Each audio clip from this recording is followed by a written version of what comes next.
अस्सलामुअलैकुम वरहमतुल्लाहि वबरकातुहू। आप सभी का स्वागत है इंडिया 24 टाइम्स में। Student Islamic organisation of India अपने यादगार सफ़र के 40 साल पूरा कर रही है। ये सच्चाई, समर्पण और परिवर्तन की एक यात्रा है। हजारों छात्र और युवाओं ने इस आंदोलन के साथ जुड़कर अपने जीवन को बदला है और समाज को मार्गदर्शन देने का काम किया है। दिनांक 11/9/2022 रविवार को SIO के कारवां दरभंगा पहुंचा। प्रेस कॉन्फ्रेंस में सभी लोग शामिल हुए। वहीं प्रेस कॉन्फ्रेंस को संबोधित किया और संगठन के उद्देश्य और संगठन के द्वारा किए गए कार्यों से अवगत कराया। धारा तो अलग अलग हो सकती है। कम्युनिस्टों की अलग विचारधारा है, जो राइट विंग वाले हैं, वामपंथी है, उनकी अलग विचारधारा है, जो राइट विंग वाले हैं उनकी अलग विचारधारा है। अलग अलग धर्म के मानने वाले लोगों की विचारधारा अलग है, अम्बेडकर के मानने वालों की अलग है। लेकिन इसके बावजूद हम सब जो है इंसान हैं और कहीं ना कहीं ये चीज जो है हम भूलते जा रहे हैं। तो हम आप लोगों के माध्यम से ये कोशिश करना चाहते हैं कि किस तरीके से जो है हम ये जो इंसानियत है इसको दोबारा से जिंदा करें, किस तरीके से एकजुटता को बढ़ाएं और लोगों को ये करें कि मतभेद के बावजूद जो है वो एक दूसरे के पास आए, एक दूसरे को समझने की कोशिश करें और साथ मिलकर जो है देश का विकास करने की कोशिश करें। आज के प्रेस कॉन्फ्रेंस बुलाने का क्या उद्देश्य है? आज की जो प्रेस कॉन्फ्रेंस हमने बुलाई है उसका उद्देश्य ये है कि सबसे पहले तो हम ये बताना चाहते हैं कि students Islamic organisation of India, जो कि एक बड़ा छात्र संगठन है देश का, वो अपने 40 साल पूरे कर चुका है और इस 40 साल के अवसर पे हम पूरे देश का दौरा कर रहे हैं। इस देश में जहां पर हम समाज को जोड़ने की बात कर रहे हैं, उसके साथ साथ में जो लोकल मुद्दे हैं, खासतौर से छात्रों और युवाओं के जो मुद्दे हैं वो हम उठाना चाहते हैं। बिहार में और खासतौर से इस रीजन में हम देखते हैं कि शिक्षा का बहुत बड़ा अभाव है, चाहे वो क्वालिटी का मसला हो, चाहे वो टीचर्स की सैलरी का मसला हो, चाहे वो टीचर्स के अपॉइंटमेंट का मसला हो, चाहे स्कूल के इंफ्रास्ट्रक्चर का मसला हो या चाहे शिक्षा की गुणवत्ता का मसला हो। हम ये तमाम मसलों को उठाना चाहते हैं और इन तमाम मसलों को लेकर हम सरकार के पास भी जाना चाहते हैं और हम समाज के पास भी जाना चाहते हैं और हम ये बताना चाहते हैं कि आज हमारी कोई प्रायोरिटी होनी चाहिए तो वो शिक्षा होना चाहिए, वो रोजगार होना चाहिए। इसी वजह से जो है हमने ये प्रेस कॉन्फ्रेंस आज बुलाई है। 40 साल का क्या अचीवमेंट है SIO का? 40 साल का जो सबसे बड़ा अचीवमेंट है वो ये है कि SIO ने शिक्षा के क्षेत्र में बड़ा काम किया है। उसमें जागरूकता से लेकर सरकार की नीतियों पर प्रभाव बनाने का काम किया है। जी, सबसे रिसेंटली अगर आप देखेंगे नई शिक्षा नीति आई है। नई शिक्षा नीति में अगर आप देखेंगे कि बहुत सारे प्रावधान ऐसे हैं, लगभग 14 से 15 जो हमने सुझाए थे सरकार को। जो पहला ड्राफ्ट आया था उसके बाद में हमने बहुत सारे सुझाव सरकार को दिए थे, जिसमें से 14 से 15 सुझाव स्वीकार लिए गए हैं। खासतौर से उत्तर भारत में हमने नॉर्थ इंडिया एजुकेशन मूवमेंट के नाम से काम किया है और इसमें सभी कम्युनिटी के जो स्टूडेंट्स हैं, जो ये कहना चाहिए कि बच्चे हैं, उनको जो है बैक टू स्कूल के नाम से उनको दोबारा शिक्षा से जोड़ने का काम किया है, स्कूल से और कॉलेजेस से जोड़ने का काम किया है। फिर उसी तरीके से शिक्षा में कहीं ना कहीं हमको लगता है कि भगवाकरण उसका हो रहा है। कहीं ना कहीं जो सिलेबस है, जो हम देखते हैं कि उसके अंदर में ऐसी चीजें लाई जा रही है जो समाज के अंदर में द्वेष को बढ़ा रही है, समाज के अंदर में दूरियों को और नफरत को बढ़ा रही है। तो जहां कहीं भी हमने देखा कि शिक्षा का भगवाकरण हो रहा है, हमने फौरन उसके खिलाफ आवाज उठाई और बहुत जगह पर हम सफल भी हुए हैं। तो ये चीज खास से शिक्षा के क्षेत्र में हमने की है। दरभंगा में बिहार की शिक्षा व्यवस्था को किस तरह से देखते हैं, खासकर प्राथमिक और माध्यमिक स्तर पर? जी, मेरा नाम मुसब काजी है, मैं स्टूडेंट इस्लामिक ऑर्गेनाइजेशन का राष्ट्रीय सचिव हूँ।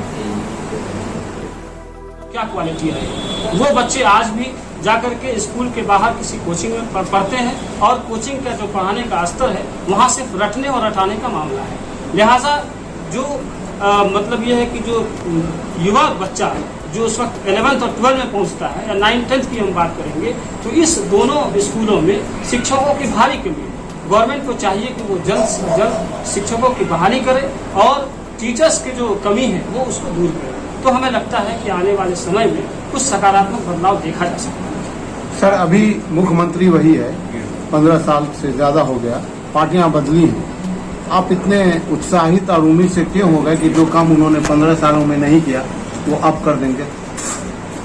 देखिए, चूंकि सत्ता बदली है, इसमें जो आप जो गठबंधन में जो दूसरी सरकारें आई हैं इन लोगों ने अपने मैनिफेस्टो में बाकायदा इन सब चीज़ों का ऐलान किया, पहले भी किया था जी। चीज़ें तो हैं, लेकिन वक्त और हालात के साथ युवा है, युवा से ज़्यादा मतलब यह है कि उम्मीदें रखता है।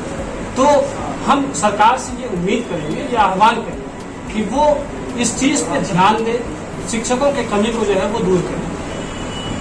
लेकिन जो सरकार की जो नीतियाँ देखने को मिलती है, वो सरकार की शिक्षक बहाली एक पंचवर्षीय योजना होती है, जो कि बाकायदा चुनाव को ध्यान में रखते हुए जो है वो शिक्षकों की बहाली करती है और वोट लेने का प्रयास करती है। लेकिन कम से कम बच्चों के हित में इसको राजनीतिकरण नहीं करना चाहिए।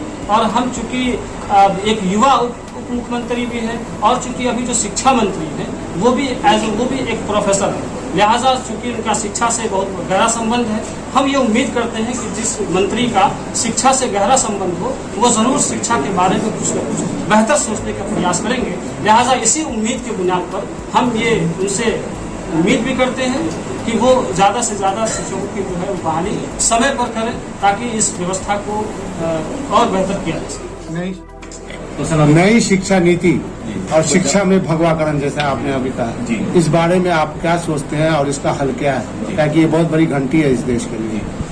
नई शिक्षा नीति में बहुत सारी चीजें ऐसी है जो अच्छी है, लेकिन जो एक बड़ा चोर दरवाजा जो नई शिक्षा नीति ने खोला है, जो इंडियन नॉलेज सिस्टम के नाम से खोला है, वो कहीं ना कहीं शिक्षा के अंदर में भगवाकरण करने का एक बहुत बड़ा जरिया है। यहाँ पर ये कहा जा रहा है कि हम भारतीय शिक्षा देना चाहते हैं, लेकिन भारतीय शिक्षा के नाम पर एक मखसूस समुदाय, एक मखसूस कल्चर, एक मखसूस तहजीब को लाने का काम किया जा रहा है। भारत जो है वो कोई एक पर्टिकुलर कम्युनिटी या एक पर्टिकुलर विचारधारा से नहीं बना है, बल्कि भारत जो देश है वो अलग अलग धर्म, जाति वगैरह और विचारधारा के मानने वाले लोगों से मिलकर बना है। तो जब अब भारतीय नॉलेज की बात करते हैं तो उसमें ये सारी नॉलेज का समावेश होना चाहिए, लेकिन वैसा नहीं हो रहा है। जैसे मिसाल के तौर पर हाल ही में जो ओपन स्कूल है, national institute of open schooling जो है, उसमें इंडियन नॉलेज सिस्टम का एक नया करिकुलम, एक नया सिलेबस लाया गया। उसमें क्या टॉपिक्स हैं? उसमें है योग, उसमें है संस्कृत, उसमें है वेद, उसमें है रामायण, उसमें है महाभारत। क्या सिर्फ यही चीजें भारत को दर्शाती है? क्या भारत में बसने वाले जो दीगर समुदाय हैं, दीगर जो कम्युनिटी है, क्या उनका कोई कंट्रीब्यूशन इस देश में नहीं रहा है? तो हम ये चाहते हैं कि ये तमाम चीजें ना हो। इसका सलूशन ये होगा कि हमको जागरूक होना पड़ेगा और हमको ये करना पड़ेगा कि जहां कहीं भी कोई छोटी सी चीज भी अगर हमको ऐसा महसूस होता है कि शिक्षा में आ रही है जो उसको सिर्फ एक सिम्त में ले जा रही है या समाज के अंदर में दुनिया बढ़ाने का काम कर रही है, तो फौरन जो है उसके खिलाफ आवाज उठानी पड़ेगी।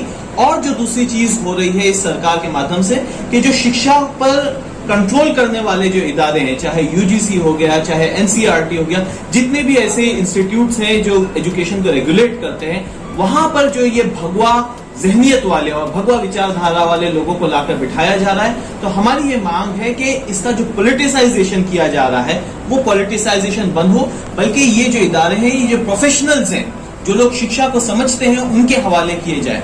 तो ये हमारी मांग रहेगी। सर,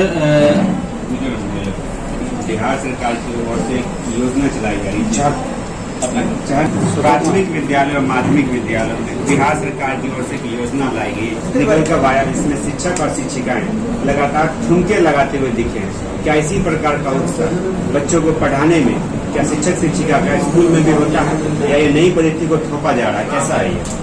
देखिए, चहक का हम बहुत ही स्वागत करते हैं। चहक दरअसल में प्राथमिक विद्यालय के पहले क्लास के बच्चों के लिए जो है अभी शुभारंभ किया गया है।